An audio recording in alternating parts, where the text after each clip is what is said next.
Hello my loves and welcome back. And if you're new here, then welcome. Today we're going to discuss hamstrings and specifically tight hamstrings because it's something that I get asked quite a lot. Can we work on tight hamstrings? And my first suggestion to you is, are you blaming your hamstrings for in fact having tight calves?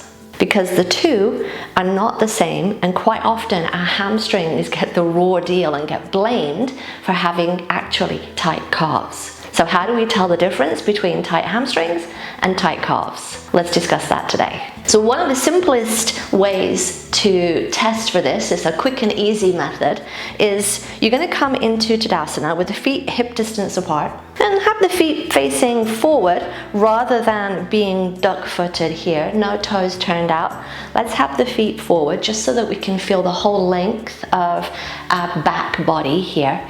Take an inhale.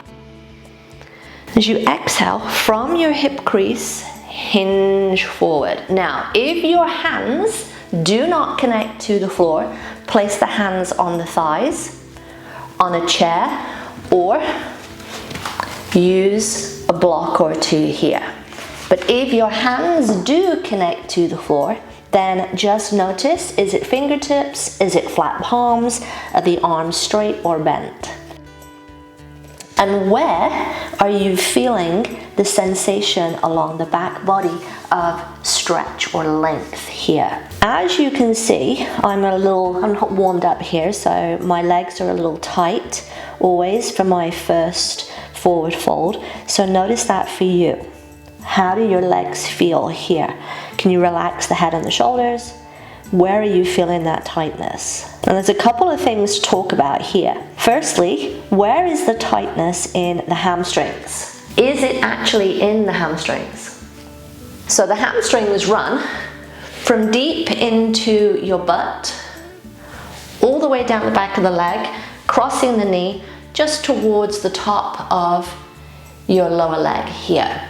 So they do cross the hip and the knee. And the thing is, we get told a lot to, if we want to release the hamstrings, then bend the knees here. If you want to feel a little less, then bend the knees. And that's fine. That's a great cue to use if you want to feel a little less screaming in your hamstrings.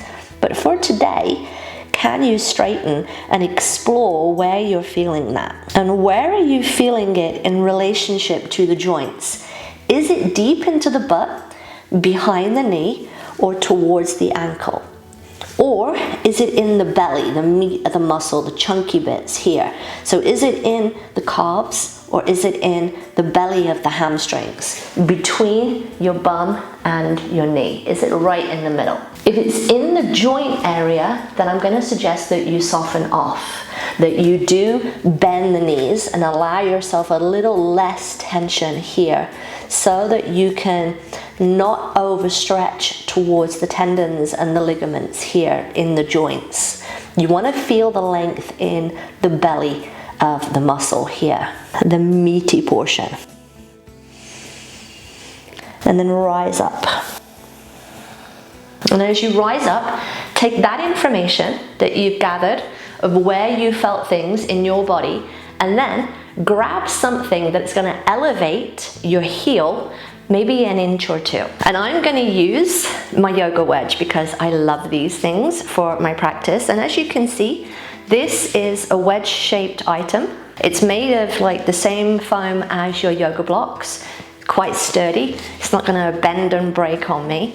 And as you can see here, it's got a 2-inch depth on the back side and then tapers to flat on the other end of that little triangle. If you don't have one of these, you can use a blanket, you can use a book, you can use a weight plate, just something to lift your heel away from the floor that couple of inches. You'll drop your heel towards that back edge, and again, feet hip distance apart. Same setup as we just did, toes pointing forward, feet on those train tracks. Inhale, exhale, hinge and fold forward. How does that feel compared to your previous forward fold? Are you deeper into it?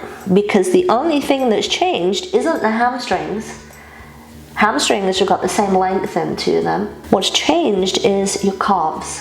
What's changed is you're not asking the calves to lengthen as much as they were previously when your feet were on the floor, and all it is was that couple of inches. So if you're feeling that you're closer towards the floor with the heels lifted, maybe you've been blaming your hamstrings for your calves. And then unfold, rise back up. Was it different? So again, this doesn't have to be a wedge, but I will link this in the description below because they're fantastic for your practice. I also have a video on how to use a yoga wedge in your practice, which I will link right here. So there we are, my loves. I hope that helped, gives you a little insight into maybe you're blaming your hamstrings for your tight calves. And if you want to work on your calves, then check out the videos that I've linked in the description below on what you can do to relieve some of that tension. If this helped and you found something useful, then let me know in the comments below and maybe give me a little thumbs up. And if you're new here and you enjoyed this content and you found it useful, maybe consider subscribing. Until next time, my loves, remember that karma is only a bitch if you are. So be nice, be kind, and be the change that you want to see in the world.